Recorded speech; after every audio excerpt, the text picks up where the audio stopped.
Hello, Mr. President. Thank you so much for joining us. We know that next month you will release the business confidence results of this year. So what are the positive changes in the China-EU trade and what are the areas of concern?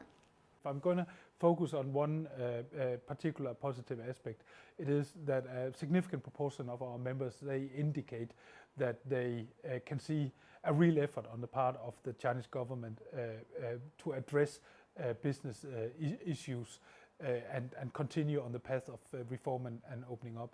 And that's of course very positive.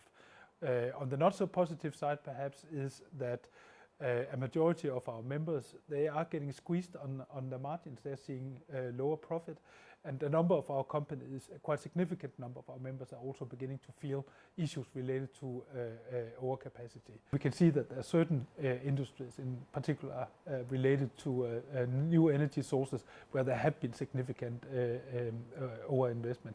We can see now that production capacity for many more solar panels than the demand is, not just in China, but on a global scale, and we see it in other industries. The fact that you address overcapacity issues does not mean that you cannot cooperate. In fact, I would say that if you go in and you work together on trying to avoid that you are seeing excessive capacity and that you are seeing companies being pushed towards bankruptcies, that would actually enhance the chances of fruitful collaboration. I think most people will agree, and certainly I do, that China needs to be part and is a critically important facilitator of that transition we all need to undergo in terms of decarbonizing supply chains and meeting the climate challenge. Many EU politicians have visited China recently, so what message does this send to the business community? But I mean, when you look at the EU-China relationship, it's very, very wide, it's very, very deep. And I think it's almost any sort of product category that you look at that there is room for some sort of collaboration.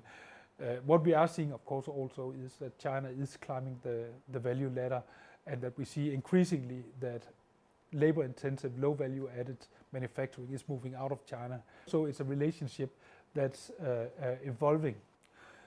I think we are continuing to see European companies invest in China, but we are also beginning to see that European companies are beginning to diversify the number of destinations. There are many countries now that are also competing for attention and becoming attractive from an investor perspective. So it will be important for China that China continues to focus on how China can continue to provide a competitive and attractive investment environment for foreign investors.